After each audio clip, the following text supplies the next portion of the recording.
What's up, everybody? Welcome to my JDA Talks Trek channel. I'm going to start today with the Emissary, which is the wrong Emissary that is showing up on the screen right now. I'm looking for the Deep Space Nine one. Yes, they titled 2 episodes this because it was such a good title. I guess I should title a book the Emissary. I guess. We are starting Deep Space Nine and also going through, and I'm going through the novels at the same time. So Star Trek has a robust novel structure in addition to the books, and so the novels came out every few months as these episodes came out. I'm actually going to read the novels as they come out, and there is a novelization of the Emissary. I'm actually going to skip novelizations as we go through this read through and watch through of Deep Space Nine, because it's pretty much the same. They add a little bit of extra character detail and the like. But those novelizations are tough for me to get through. So we're going to start with Book 2, which is going to be called The Siege in a bit. And this is the Emissary. This is a pilot episode for Star Trek. And with this, Sisko shows up at Deep Space Nine, and it's pretty interesting. Now, as pilots go, this was strictly better than Encounter at Farpoint. I thought Encounter at Farpoint was rough. I should actually do a tier list of all the Star Trek pilots. But they did very similar. They had a cast members come in and do a send-off for the crew. Then they had the crew do their own thing. They show up on Bajor. This is a reluctant captain here. He's not sure he actually wants to be back in the seat. He actually almost quits in half the episode and then comes back to Jean-Luc Picard and says, no, I'm good. And they thought that this was going to be some backwater outpost of Bajor where they're helping administrate a sort of downtrodden group, which is the Bajorans, who were introduced in Star Trek The Next Generation Season 5. And they really tried to build that up. It's like in The Next Generation, they were building up Ro Laren as a character who they hoped was going to be the first officer of Deep Space Nine. And Michelle Forbes actually turned down the role, and they had to kind of reset things when we got Kira Nerys, who is the first officer going forward. And so they set up a bit with the Bajorans and the Cardassians, so we kind of knew who these characters were. And the Cardassians are showing up because there's this weird wormhole that they've suddenly discovered. Now, it's kind of odd that they suddenly discovered this that's been there this whole time, just as this happens, and how the Cardassians missed it for all their years with all their space transport, but whatever.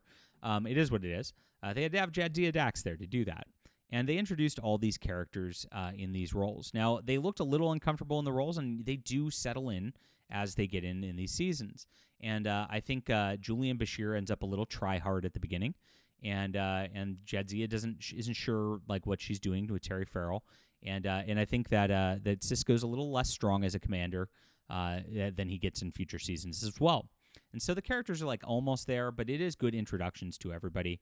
And what's interesting is this is the first real main character you get that has like a full-time family. I mean, I get that Worf had Alexander for a few episodes in it in The Next Generation, but he gets a full-time family, Sisko. He's got Jake that he has to take care of every single episode throughout this series, which makes it very different. We're on a station now. We're somewhere staying put. It's like a real city. It's not just like an actual military starship that's going on. So they're administrating this Bajoran area, which they're hoping to get Bajor back on track and eventually get Bajor into the Federation, is what's coming on with this episode. With this, they discover the wormhole. They discover there's entities inside the wormhole. They have this whole plot that gets kind of weird. Cardassians show up, and they're threatening, and the ships are gone.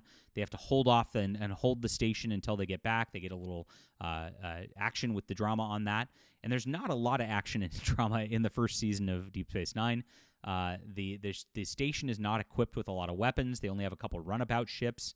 And so they're really not able to hold off against Cardassian cruisers like this. They introduced Gul Dukat, who's going to be a big force later on as this. And here's where they show up. And so it's pretty interesting. It is a little long. It feels long because it is an hour and a half. It's like a double episode right here. They start a lot of conflict, like which really doesn't, they don't play that up much later. But in the first couple of episodes here, Sisko and Kira have this like headbutting a little bit. Oh, wait, that's going to be your office, not my office, sort of situation where they try to add more conflict to the characters than The Next Generation had. And, of course, that changes things right there. They also introduce Garrick. They introduce, like I said, Quark, the Ferengi, who's got a bar, who's got different interests out there, and Odo, the shapeshifter. And he doesn't know who he is. He doesn't know where he came from. He doesn't know if he really has a spot anymore because Starfleet's taking over, and do they really even trust this guy because he's different? Again, they don't really explore that trust very much. They have like 1 or 2 episodes more where they get into that before Odo just kind of settles in. And once they all kind of settle in, they just kind of ignore these plot lines that they thought about developing but really didn't. Now, other interesting elements was Miles O'Brien shows up on the station. He is the chief from the Enterprise, who is their transporter chief, and he shows up with his wife and kid. They don't want to be there either, much like Sisko doesn't really want to be there, really, which again gets dropped. The Miles O'Brien, Keiko, she doesn't want to be there, doesn't really get dropped. They actually make a nice storyline of a husband and wife having to deal with this. Like I said, this ends up having a lot more familial adventures to it, which is a cool aspect to Deep Space Nine, which makes the characters feel a little more in-depth and real. And he's still the only enlisted person in Starfleet, Miles O'Brien, a chief. Everybody else gets to be Sir. He has to suck up to all the officers at all times, and he's really it's a weird thing. I never understood why Miles was the chief and why he didn't get to become an officer or go into officer training. Would have been a nice thing, but very odd on this level. So Sisko gets shown that he's going to be some sort of Bajoran religious icon, the Emissary, as it's called. He interacts with the Bajoran orbs, and the Bajor has this like prophets they believe in that are guiding them and all that. They have these orbs of the prophets that are supernatural things that emanated from the wormhole, and there's aliens inside the wormhole that are these prophets that don't really understand their relationship on that level. But they're out of time. They don't understand linear time, and so they have their own sort of way that time goes about, which is funky in the narrative because the way they interact with Sisko, they act like they don't know Sisko at first, but if they were out of time and they interact with Sisko over things over the next 7 years of the series, wouldn't they already understand what's going on? And so there wouldn't. It's a little funky, this like nonlinear time thing. They never really adequately explain it, in my opinion, and that is kind of a failing out there.